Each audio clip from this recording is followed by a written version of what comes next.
Tonight's Fort Wayne Community School Board Trustee meeting. We begin this meeting as we do each meeting with the Pledge of Allegiance. I pledge allegiance to the flag of the United States of America and to the republic for which it stands, one nation, under God, indivisible, with liberty and justice for all. And now we have roll call of members. Good evening, Steve Corona from the 5th District. Good evening, Antoinette Payne, District 4. Julie Hollingsworth, District 1. Jennifer Mathias, District 2. Ann Duff, Member at Large. And to my left, we have Dr. Mark Daniel, Superintendent, Fort Wayne Community Schools, and Angie Filler, Clerk of the Board, and I'm Maria Norman, Member at Large. This evening, we have no awards and recognition, so we move right to the consent agenda, which includes approval of minutes from the meeting held on February 24th, vouchers and payroll for a period ending March 10, 2025, and payroll and supplemental pays for periods ending February 7 and February 21st, the personnel report and required disclosures. Is there a motion on the floor? So moved. Second. Thanks, Ann. Thanks, Jen. All those in favor? Aye. Aye. Any opposed? Dr. Daniel, did you have anything? No? Okay. We have no old business, so we move to new business. Steve, are you up and running? Yes. Thank you. It is recommended the board approve the acceptance of a grant from the Google Code Next Affiliate Program in the amount of $50,000. The Google Code Next Affiliate Program will provide one teacher, a stipend, professional learning, curriculum, and possible supplies that will be needed to carry out Northside's computer science curriculum over the next 3 years. This competitive grant was written by Sarah McClure, who is our Manager of Learning Technology, and she is here in the audience to answer any questions about this wonderful grant from Google. Thanks, Steve. Is there a motion on the floor? So moved. Second. Thanks, Ann. Thanks, Tony. Any questions for Sarah? So do we know who's getting the money? Have we? Yes, we have a teacher. Is it a secret? Is it a surprise? How are we doing? We have a teacher that teaches the computer science pathway at Northside that is currently going through the trainings for the program and implementing in their classroom. So what's so special about this grant? We just looked at it as a great opportunity to partner with Google as they're building the data center here in town. So just to gain that partnership to start working with our computer science courses and the different pathways. And so it's just that right now he's in the initial stages and it's implementing, and he's doing it in tandem with his current curriculum as well. We love corporate partners like Google. Thank you. Thank you. Sarah, Okay. do we teach computer science at our other high schools? We do. Okay. So is the grant restricted to one high school per district or one teacher per district? Correct. It was for one individual building for this 3-year implementation, but our hope is that we gain that partnership so that we can expand it in the other high schools. Right. Okay. Thank you. Okay. Thank you. All those in favor? Aye. Any opposed? Tony, can you do B? Yes. Thank you. It is recommended that the board approve the purchase of Arista Building Edge switches from People Driven Technology in the amount of $733,808.73. So the Fort Wayne Community Schools preferred products, People Driven Technology from Byron Center, Michigan was $733,808.73. Elevate Technologies was $683,000, and DSN was $1,054,239. Equivalent products accepted by the USF bidding portal, but not accepted by Fort Wayne Community Schools was Vector and Sentinel Technologies. The purchase of the 53 Arista networking switches will replace our existing switches that are reaching their end of life. This purchase will impact every school. A public bid was conducted through the Federal Universal Service Fund, USF, portal in conjunction with the Fort Wayne Community Schools Purchase Department's legal requirements and procedures. Through USF discounts, FWCS is only responsible for 15% or $110,000 of the actual cost of $733,808. Funding will come from the Operations Fund and the 2024 Technology Go Bond. Kevin Grubel, Director of Technology, will be available to answer questions. Thanks, Tony. Is there a motion on the floor? Move for approval. Second. Thanks, Julie. Thanks, Ann. Any questions for Kevin? Can somebody speak to us in English about these switches? I assume they're not light switches. No, they're not. So if I put it in English, this is the main piece of networking equipment that drives all communications in and out of each of our buildings. So each building has one, then everything underneath that. So the phone network, the wireless network, the computer network, everything communicates through this one device, talks to our data center, and then out to the internet if the packet goes that way. And the ones we have are old? They're approaching 8 years old. So lifespan is 8 years, approximately? Approximately, yeah. Depending upon the manufacturer, depending upon the licensing model that the manufacturer has, we may be able to get more life out of them, but at the opportunity we have with the E-rate funding, we decided to replace those. How many switches would there be in the district? Trivia question one, let's see if I can live up to it. I'm gonna probably say close to, probably about 750, maybe 800. And what's the standard life? We try to push to that 6 to 8, maybe we try to get 9 to 10 years out of them. It depends upon the climate that it's in. Some of our closets are air conditioned. Some of our closets are a custodial shared closet. So there's dampness, there's humidity, there's heat.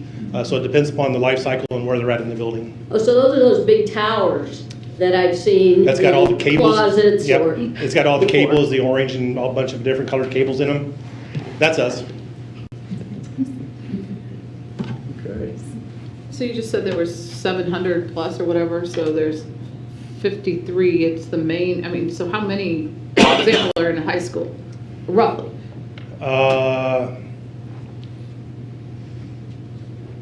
I'm trying to do some quick math. That's okay. Probably depends upon the school, number one, how large the network is. I'm going to say there could be close to maybe 40 Okay. in a high school, something So we like have that. them on a similar like replacement? We do. On the yearly replacement or? Yeah. Yeah, that's why we love the E-rate discounted program. And that's a federal program? It is. Any other questions? Thanks, Kevin. Yep. All those in favor? Aye. Aye. Any opposed? Julie, are you up and running? I am. Can you do C, please? It's recommended that the board approve the appointment of a project architect/engineer for the following projects. Wayne site improvements, the architect engineer is Jones, Petrie, Rafinski, and that design contract is $452,000 on a $5 million construction contract. Miami Pickup Lane, same company, $45,000 design for a $500,000 project. Blackhawk Pickup Lane, same company, $109,500 for a $700,000 contract. And high school athletic storage, the company is Barton Co. Villalma for $60,000 on a $1.2 million project. Indiana law requires that projects over $100,000 make use of a registered architect or a professional engineer for developing plans and specifications. And Darren Hess, Director of Facilities, is available to answer any questions. Thanks, Julie. Is there a motion on the floor? So Move for moved. approval. Second. Thanks, Julie. Thanks, Ann. Any questions for Darren? Jones Petrie new? Jones Petrie, their civil landscaping office is down on by Columbia Street. They've been here for a while. Okay. We've used them before? Yes, we have.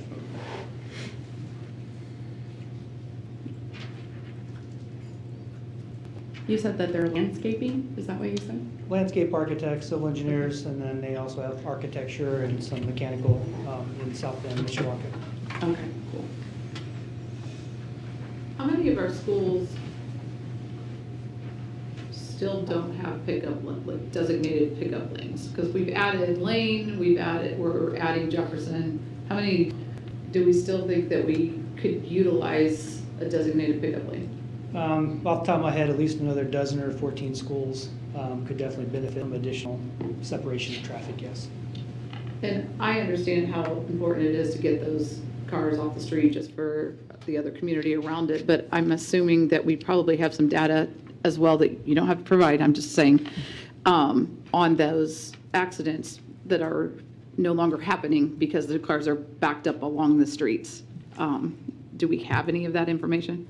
We do not. The only data that we collect typically from the schools is when we're looking into it, like Black Hawk right now, they're counting the number of cars being picked up on different days to help us understand the capacity we need to have off the streets. We don't have a regular set data meeting with the city of Fort Wayne, no.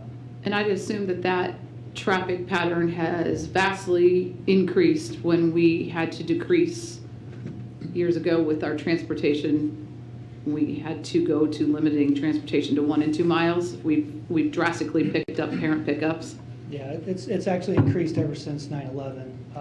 We just see more people driving to school. Well, I'm happy to see that we're continuing the process and helping not only our kids get into school faster, but also our community members get down the street a little faster as well. Thank you. Hey, Darren, is the Wayne site improvements, that's kind of significant, 5 million. Is that part of the renovation of Wayne, or is that? It is. We selectively waited till the end to bid it out to be conservative with our program. It was very similar, like at Northrop, we did a lot of site packages after the main package. If you've been out there, there's a lot of asphalt torn up from the 4 years of construction, Okay. so Yeah. it's strategic to wait till the end. Right. So, other than asphalt repair and things like that, maybe some landscaping, what else does it include? A lot of campus changes at Wayne, actually. We're going to further separate the parking, create a parent pickup, designated parent pickup area, and reconfigure the bus lane. So similar to Northrop? Similar to Northrop, yes. Very similar to Northrop. And then with this, we're also going to do some improvements to the site at the stadium. All the new fencing, sidewalks, new entry ticket booth gate to make it more inviting and purposeful of when you're walking up to Wayne, you know where to go. Thanks. And just a comment, I don't know where South Wayne is at on your list of a parent pickup lane, but that traffic is terrible. So just letting you know. We have a list. From personal experience, that is an accident waiting to happen, so, yeah. Any other questions for Darren? No? Okay. All those in favor? Aye. Any opposed? And by the way, just as a comment, the before and I've said this before, but the before and after look at Northrop, Yeah. it looks so much better and inviting, and you really did a good job at Northrop, so. No. Okay, I will do the next one since I've stolen Ann's computer. Physical plant improvement projects. It is recommended that the board approve the following construction contracts. Project GBS 2, the contractor is CME Construction. For that contract, it is $538,800. Site and Traffic, Brooks Construction Company for $1.7 million. Projects are funded from the operations fund and consist of physical plant improvements at several schools as identified in the 2025 capital projects plan. And Darren is still here to answer any questions. Is there a motion on the floor? Move to approve. Second. Thanks, Jen. Thanks, Ann. Any questions for Darren? No. Okay. All those in favor? Aye. Aye. Aye. Any opposed? Okay. Jen, can you do the next one? It is recommended that the board approve a contract with Pulver Cove Duburo Manufacturing Company for the purchase and installation of academic and athletic lockers at Miami Middle School and the athletic lockers at Snyder High School in the amount of $715,753. The project was designated or was designed and procured through Sourcewell National Purchasing Cooperative Indiana law allows for the purchase made through competitively bid contracts from approved cooperative purchasing entities. For Miami Middle, it is $428,059. Snyder, that came from the repair bond funds, and Snyder comes from the general obligation bonds of 2024 for $287,694 for a total of $715,753. And Darren's here to answer our questions. Thanks, Jen. Is there a motion on the floor? So moved. Second. Thanks, Ann. Thanks, Tony. Any questions for Darren?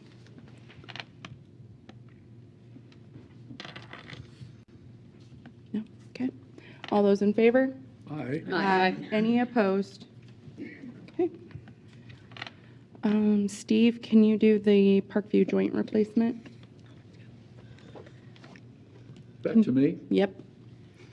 It is recommended the board approve the letter of agreement with Parkview Health System for renewal of the joint replacement services, which is anticipated to exceed $150,000 annually. On June 1st of 2023, the district and Parkview entered into a direct payment agreement that provides knee and hip orthopedic joint replacement care items and services to FWCS employees at a substantial savings to the health plan. Parkview charges a combined case rate of $35,000 that is paid per joint replacement service, or $55,000 per bilateral joint replacement services. The agreement with Parkview automatically renews on January 1 of each subsequent year.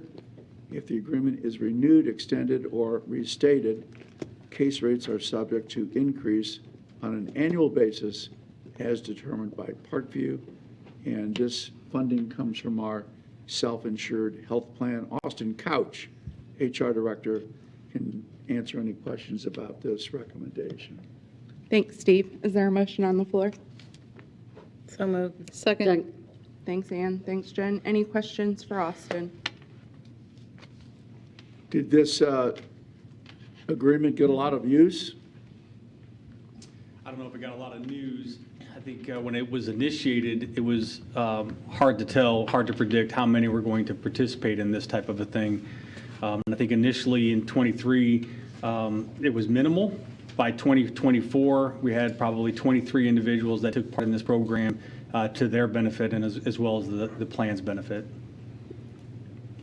They were happy with the service and we were happy with the savings? We're definitely happy with the savings. We haven't had, there's no complaints, concerns that have been brought to us in regards to this program from our employees on the plan. Well, speaking as someone who had to undergo joint replacement a couple years ago, this is a good deal. I would suspect, and the reason for the blanket kind of approval is that we have no way to predict, but once word gets out, 23 is going to become 50 pretty quickly, but it's at a benefit to the employees to unify all those services in that communication piece that they take part in, and we eliminate the middleman, so to speak, by going directly to Parkview. I think it's a win for everyone. Yeah. Great. Nice. All right. Thanks, Austin. All those in favor? Aye. Aye. Aye. Any opposed? All right. Tony, can you do the Parkview Sports Medicine? Yes. Thanks. It is recommended that the board approve an agreement with Parkview Sports Medicine for sports performance coaches for 4 school years in the amount of $863,182. PSM will provide 5 full-time sports performance coaches, which one of these individuals serving as a head strength and conditioning coach at each of the 5 FWCS high schools.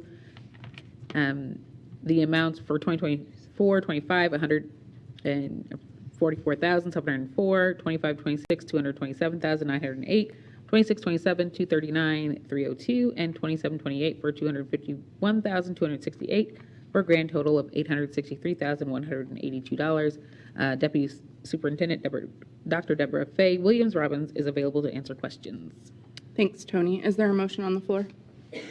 So moved. Second. Thanks, Ann. Thanks, Jen and Tony. Any questions for Dr. Robbins? So these are Parkview employees?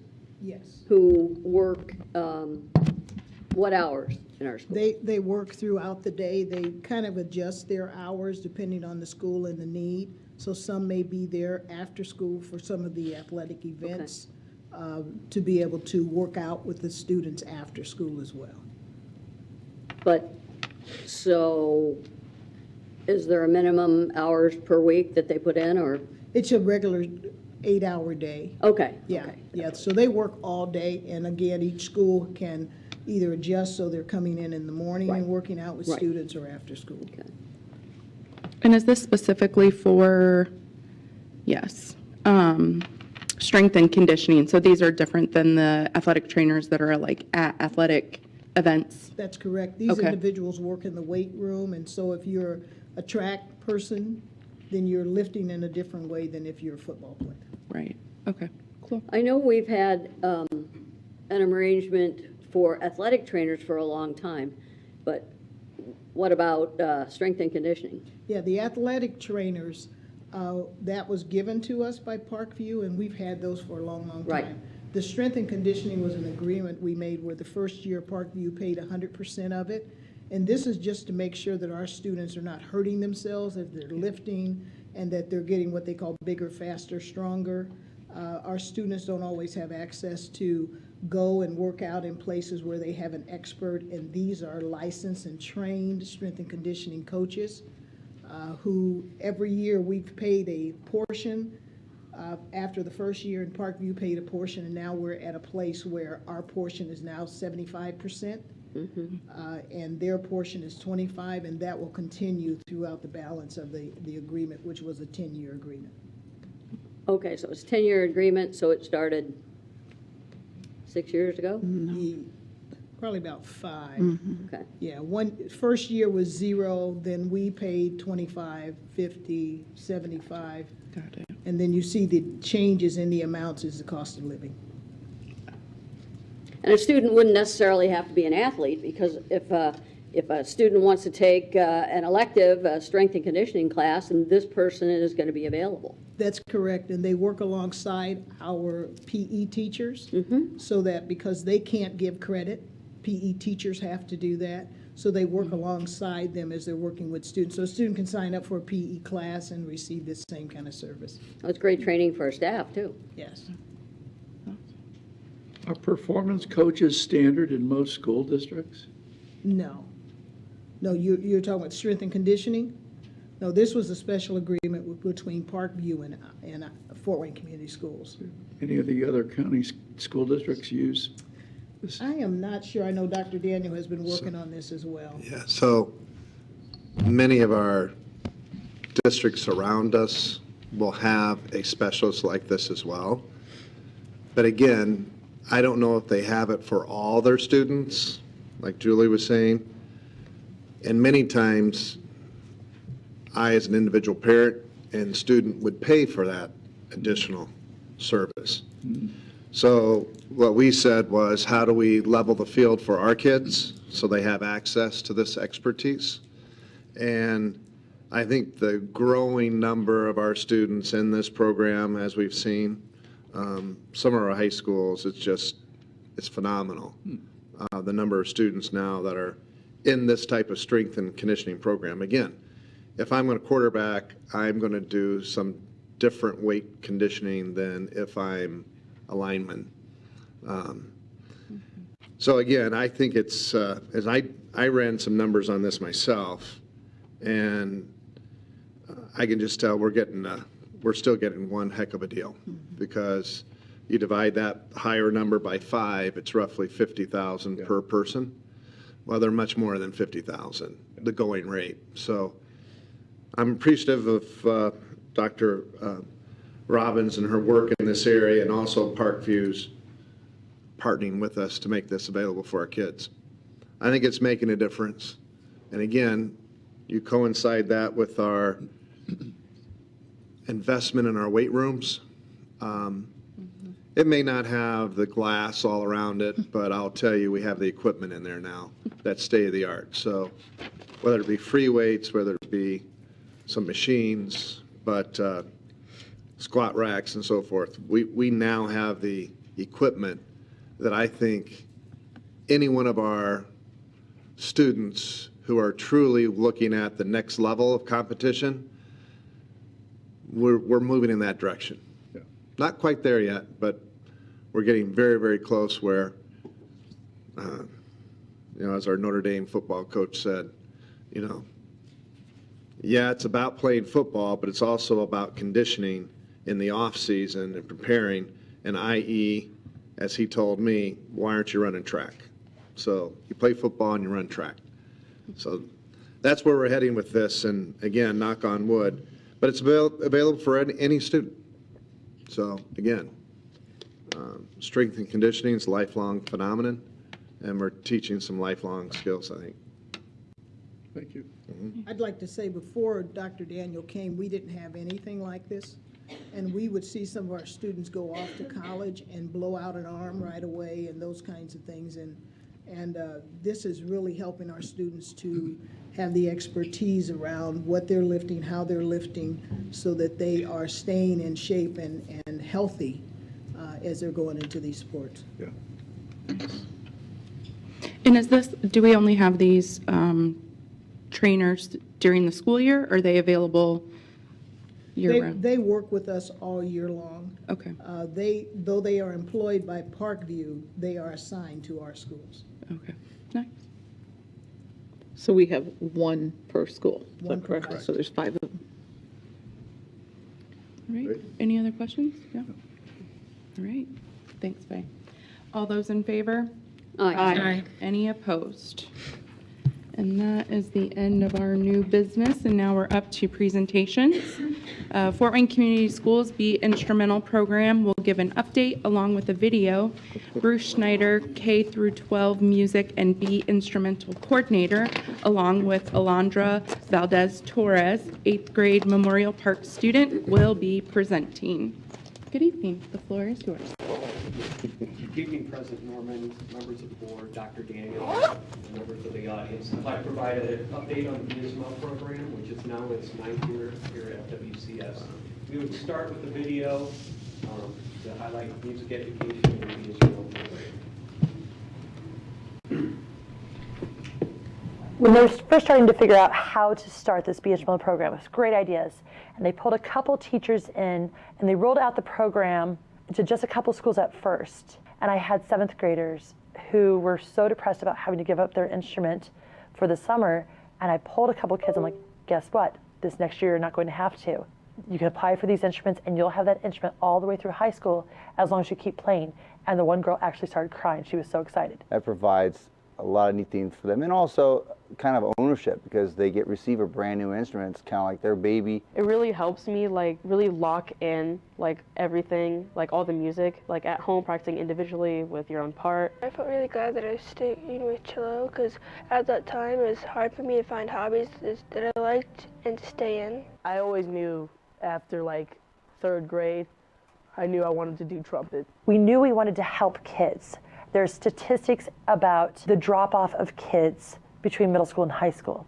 I'm a big believer in doing multiple things, and I've had kids do, sports and music and so forth. But I will say this, when you go to high school, you might end up not liking the team, or you might get cut from a sport, but you're not going to get cut from band. I'd say it's really nice to have a band director and a band teacher, along with my orchestra teacher, that actually care for you. We also know, and it's proven, that students who spend 4 or more years in an instrumental music program do better on college entrance exams, they do better on SATs, they do better on all the tests. They just do better in life. They time manage better. The way they think of things, the way they pull things out of the box, is just amazing. It really helps adding up things in general, with math, if you're adding or subtracting, and getting an understanding of staying on beat, or even just staying focused in general. It's such a calm, it's like a reliever, I'd say. Music is mental health. You're creating and you're performing together. You're connected to the world and you're connected to your school, to your classmates.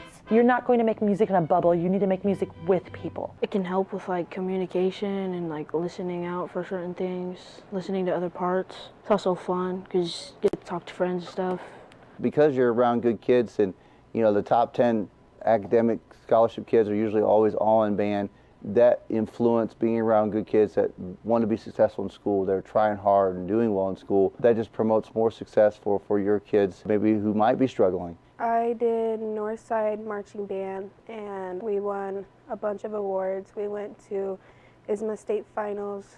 It makes me feel really happy and proud of myself that I was able to keep up with the high schoolers, because when I joined, I was just going into 7th grade. You are able to excel at your instrument and get opportunities. If your child wants to play an instrument, I'd say try to pursue it to see what your kid does, see how much they excel. You can't play your instrument through AI. You can't pull up ChatGPT to play your concert for you. We need to have these instruments in kids' hands. We need to have these programs.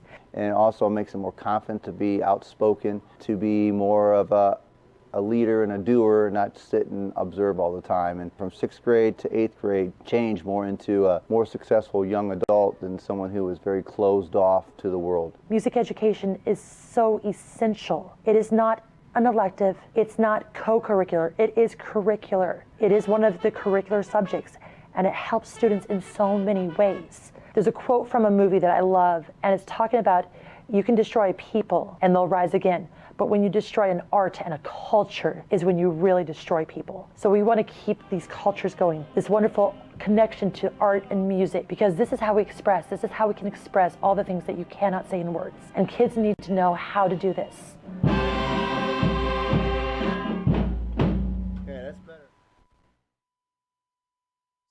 See by the video, music, education, and the ISMO program has had a positive impact on students. So I'd like to introduce Alondra Valdez-Torres from Memorial Park. She performed wonderfully out there with mariachi today, and she'll talk to you about how it's impacted her. Hello. So I've been in music ever since elementary school and 3rd grade. I first started on the violin. And from that on, I've started almost a new instrument every year. In 5th grade, I picked up the clarinet. In 7th grade, I picked up the tenor sax. And currently, right now, I'm in training band learning percussion. And with doing so much, the instrumental program has helped me so much. I'm in my school's top jazz band, Big Noise from Memorial Park, and with that opportunity also came All-State, which I made as first tenor, which was surprising for me, but also one of the biggest accomplishments I have ever made. And I've used my B instrumental tenor sax during that performance, and it helped me out because it was such good quality that it just made me confident in my performance. And when I was performing outside at mariachi, I was using my B instrumental violin. With having 2 instruments, and it also helps a lot since I'm a bus rider and I don't really have to, and I don't want to carry that. So, but yeah, I've started since 3rd grade, and music has really helped me out a lot, and this program really does help me. But as far as I can remember, I was always taught myself as a baller. I never thought I'd be a leadership role. I always backed out for that. And with music, I really am the person of choice in leaderships for everyone in my school. They're scared of me sometimes, but so yeah. Also, the musical journey has helped me a lot with some of my communication skills, social skills. I also used to be very antisocial, but now I literally can talk for like a long time, like what I'm doing right now. So yeah, the Be Instrumental program is such a good program that has helped me a lot of having an instrument back at home, having a good quality instrument I can carry, and it's such a relief and a confidence booster for someone who's like in a million music classes. So yeah, that's all I like to say. Great. Thank you.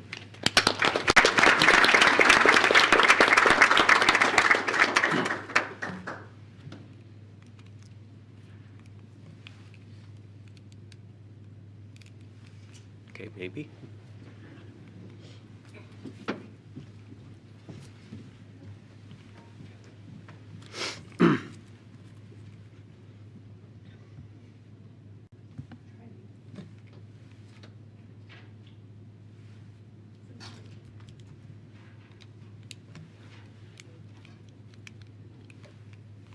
Oh, there we go. Maybe. Okay. The Be and Smell program is an enhanced music education program that was started by the Fort Wayne Community Schools Foundation. And through their fundraising efforts, they raised $2.3 million with donors like Chuck and Lisa Serac, Sweetwater, Ambassador Enterprises, Our Foundation, the James Foundation, and many other corporations and individuals. The Be and Smell program provides new or slightly used musical instruments to our students to borrow from 6th grade year until they graduate. So they basically keep the same instrument from when they start until they finish, as long as they are enrolled in an instrumental music class. And having that same good quality instrument sets them up for success. Other than one year, they may have a 10-year-old instrument. The next year, they may have a 30-year-old instrument. When I first started, we had over 115 instruments over 50 years old in the district. So it's really paid off. So far, the Be Instrumental program has purchased 846 instruments, and we are currently funded through 2030. So hopefully, by the time we hit that point, we're thinking about raising additional funds. Be Instrumental also provides summer music camps. I provide 4 summer music camps, a concert band camp, a jazz band camp, an instrument explorer camp for kids who have never played before. They come in on Monday, they pick out an instrument. Tuesday, Wednesday, Thursday, they actually learn to play the first 3-4 notes. And on Friday, they're doing a concert for their parents. So it's really something to see that growth with intense music education on 1 week's time for kids who have never played before. And last year, 278 students performed in the Be Instrumental summer music camps. Be Instrumental provides small group instructors. I hire 14 instructors to come in with instrument specific. So I'll hire a trumpet specialist to come in and work with trumpet players. And they're on a bi-weekly rotation, so they'll actually hit all the secondary schools on a bi-weekly rotation. And one thing that's really cool is I now have 3 Be Instrumental instructors that are former Be Instrumental students. So they're now pursuing their degree at Purdue Fort Wayne. And if you think about some of our neighboring schools and school districts, a lot of education starts in the 5th grade or at the elementary level with music education.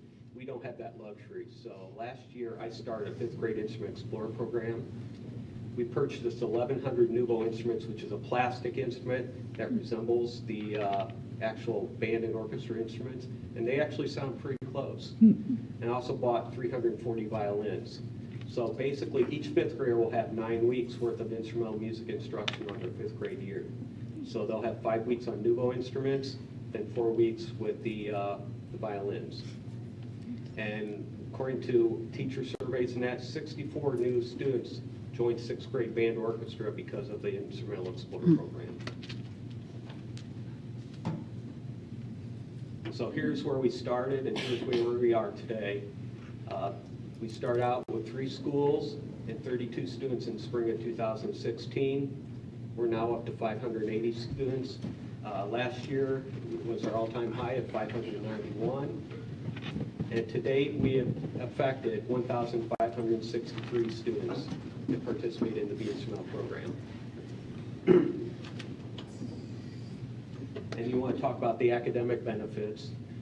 Dr. Robinson said best, Be Instrumental is not just an instrumental program, Be Instrumental is an academic excellence program. So on average, Be Instrumental students do better than their peers academically. So GPA, 0.6 points higher. I learned ELA, 19.38% higher. I learned math, 19.11% higher. I learned science, 20.2% higher. SAT scores, 68.43 points higher. Graduation, we've had 4 classes of seniors, and all 100% of those seniors have graduated. Chronically absent, 8.53% lower, and discipline fractions, 11.55% lower. And that concludes my presentation, and I'll be taking questions if you have. I have a question. I believe I heard you say that a student must be enrolled in a music class in order to keep their instrument. How, is there always that opportunity for our students as they get into high school and have all these electives that are either mandated from our state in the new pathway or even our new schools of success? How many opportunities are we losing, or are we gaining, or how does that, what's that looking like in the music? We really don't know quite yet. I mean, technically, I would think every student should be able to do at least one elective of music. If they also do marching band or jazz band, do a co-curricular, I'll let them keep their instruments. Okay. So they do have that. If they do something after school, they can still keep their instrumental instrument. If they happen to exit for a year and that, then come back, I'll take the instrument back, but also give them a replacement instrument once they come back into the program. Because I want kids to lose out on that opportunity. Absolutely. Okay.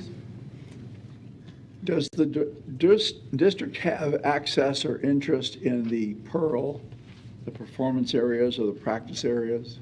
Yes, we have actually been working with Pearl since last April, and they mandated us to have 100 students taking lessons by the time they open.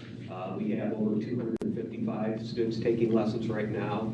79% of them are fully scholarship students, so they receive lessons at 100%. Wow. Then we're also having monthly student experiences where we take a white bus from each of the secondary schools and take those kids down, and they actually get to watch an international or national artist that they bring in, do a clinic or a concert for them. So they're actually getting student experiences to interact with professional artists on a monthly basis.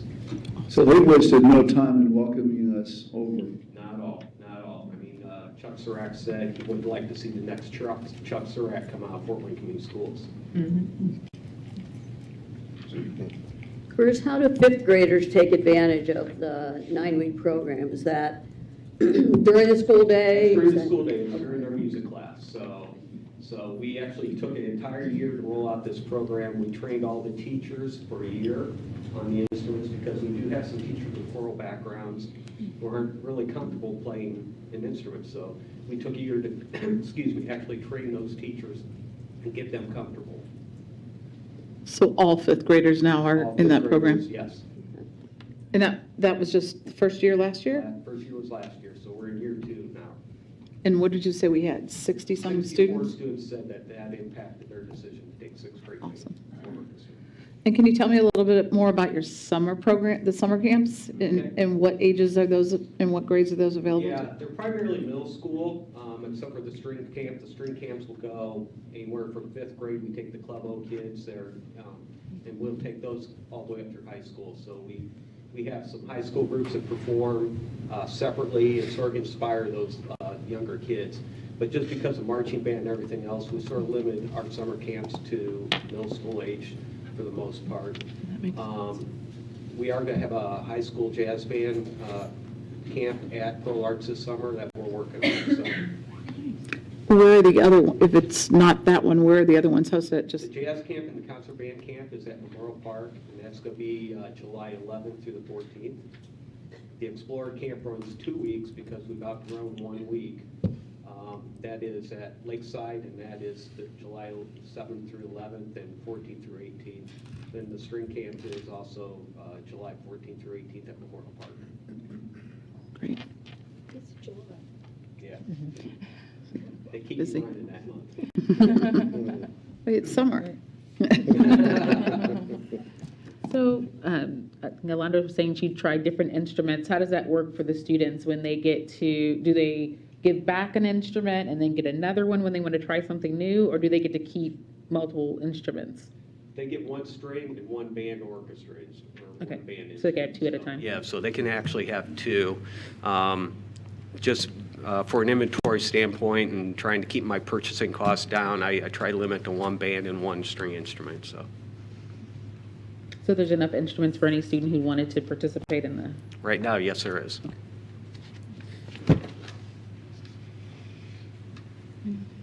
So you mentioned it was 2030 is what we're fully Correct. fully funded through? Correct. And so what is fundraising looking like between now and then, and do we know? The foundation has a meeting on, I believe, Thursday, so I think hopefully that'll be a topic of their discussion. Original talks with Mitch and that is like probably 2026, they would actually start maybe looking to see if they can bring Be Instrumental funding back into discussion with the foundation.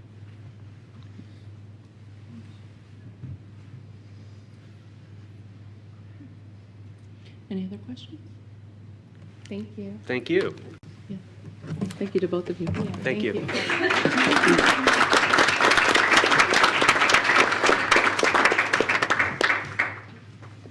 Okay, that brings us to board member comments. I don't think I have anything further to say this evening. Thank you. I thought you we're not gonna miss the chance to say something about Memorial Park's lack of an auditorium. No, I do say it. I have 3.5 years, Julie. Get that done. That's the goal? That's the goal. Okay. All right. All right.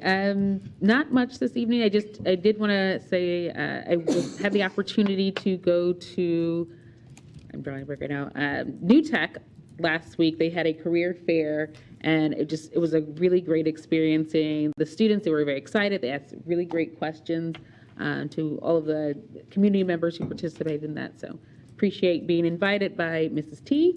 It was really, really interesting.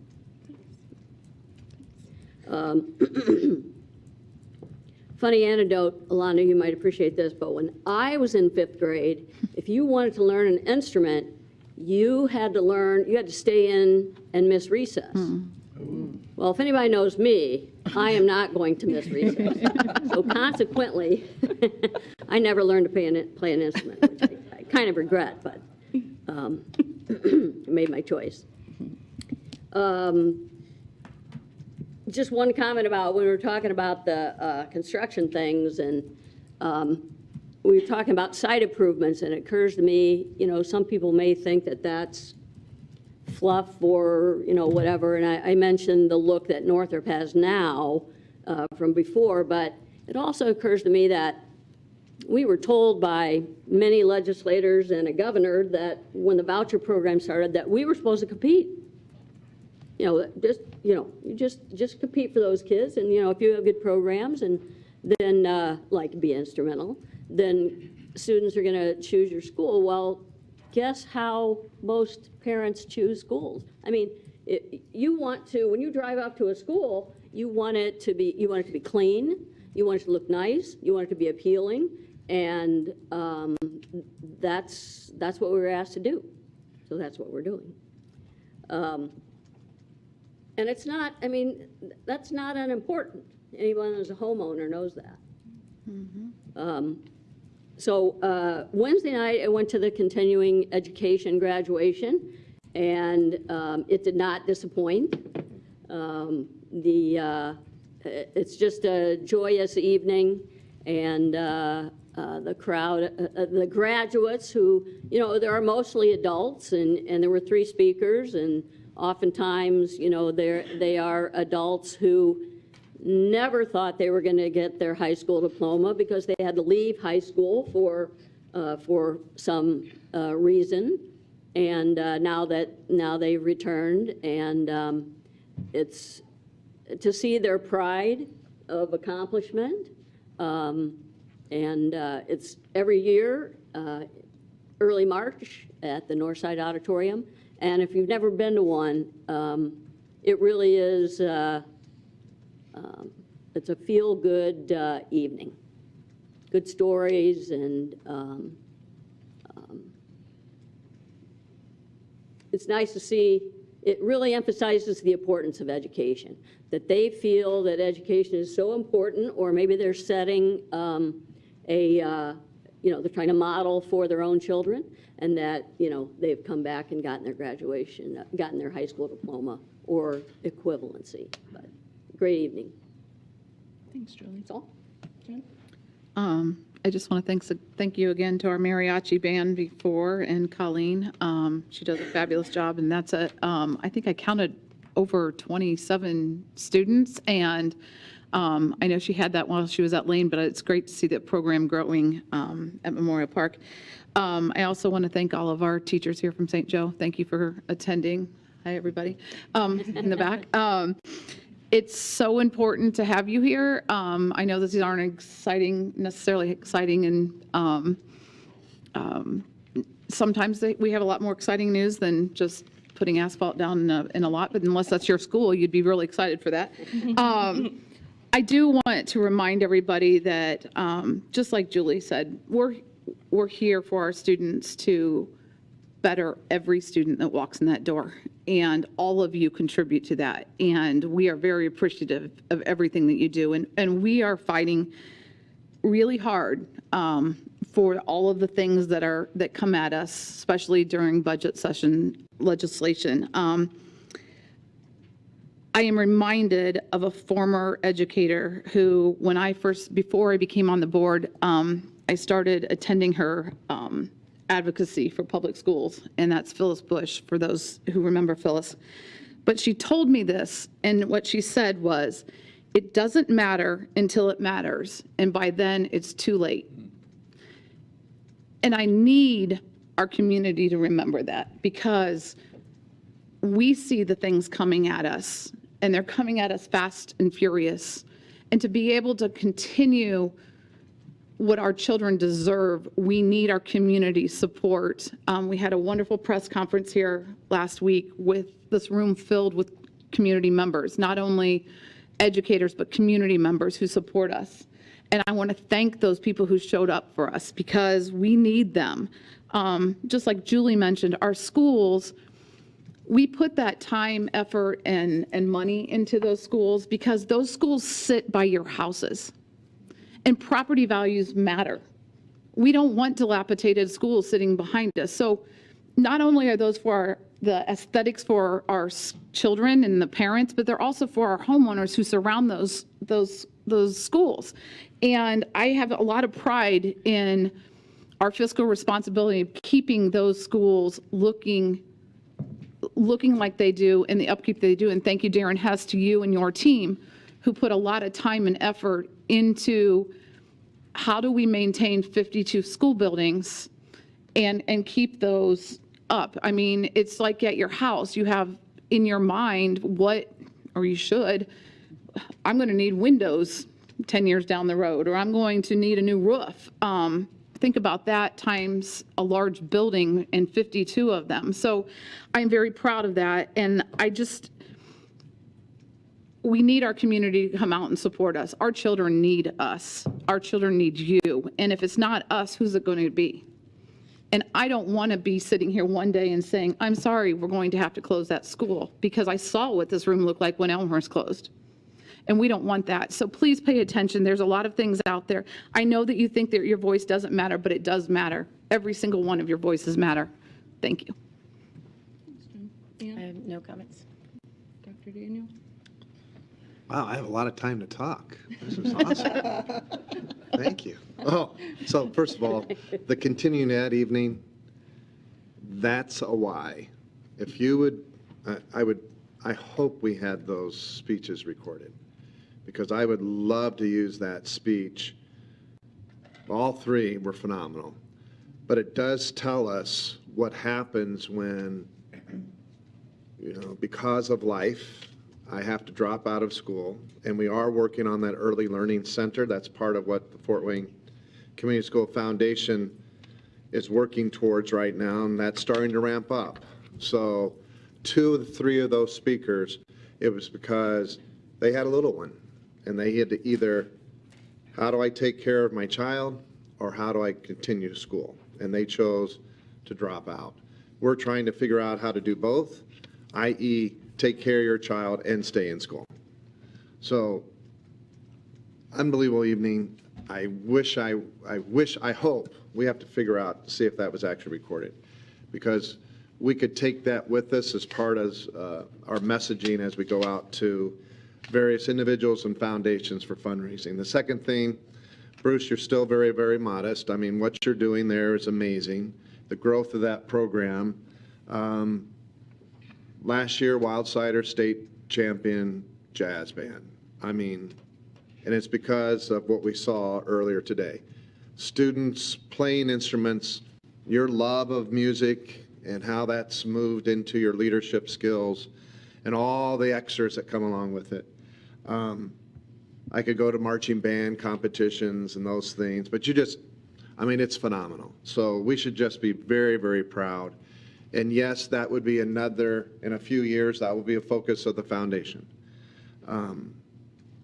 Legislatively, I had the opportunity to visit Chairman Thompson, Representative Snow, so that's Chairman of the House Ways and Means, with a couple other superintendents. And very good conversation, bringing up, and I'll just say, then finished the day with Senator Holdman. And the legislators are understanding that we are, as I told them, we cannot cut our way out of this.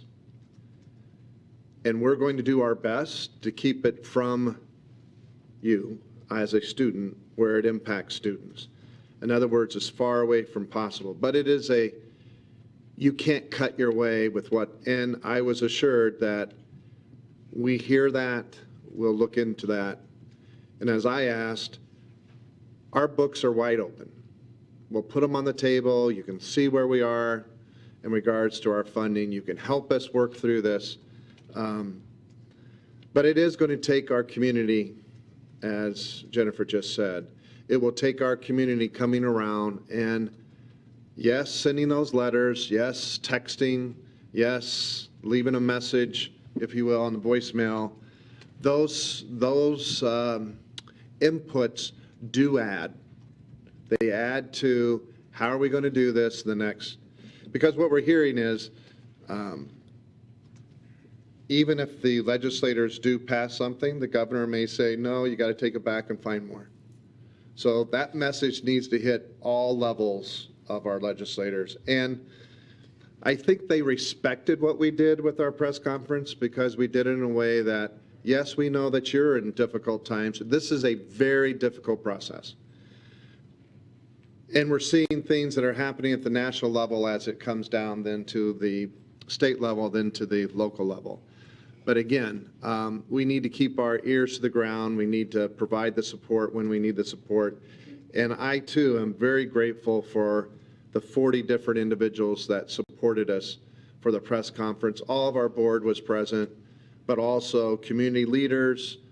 We had educators. Sandra's here. We had educators. We had community leaders. We had parents, PTA.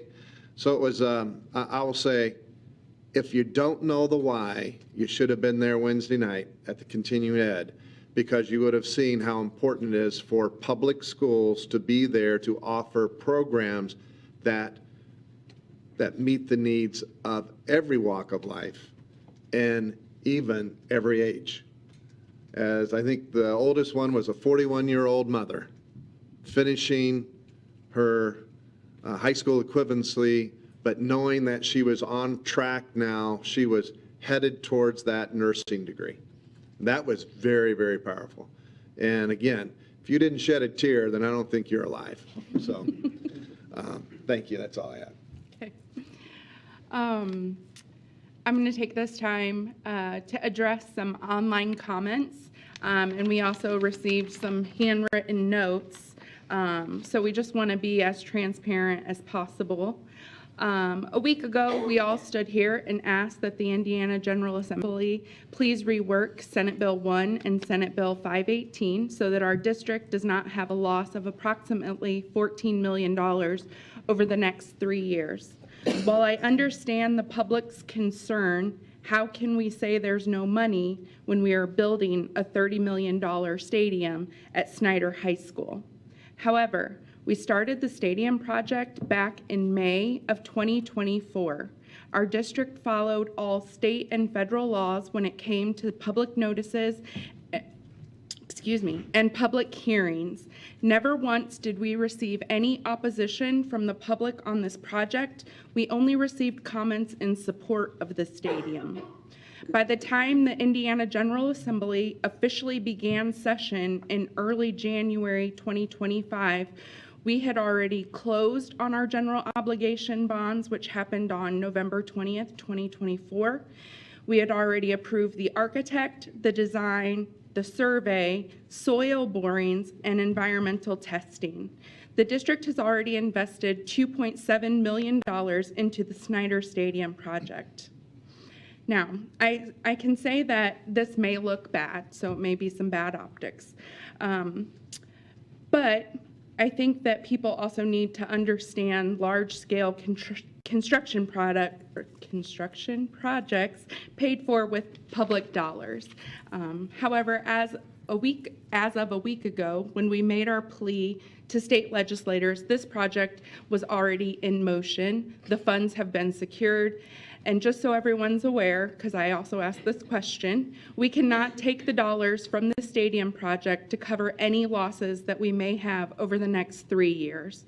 Because once a general obligation bond or any bond is issued for a specific reason, we are not allowed to redirect those funds. All of us up here are excited for Snyder to finally have a stadium, and all of us up here love our district, and we're all public education advocates. We're all fighting for the future of public education. 92% of our Hoosier families send their students to public schools.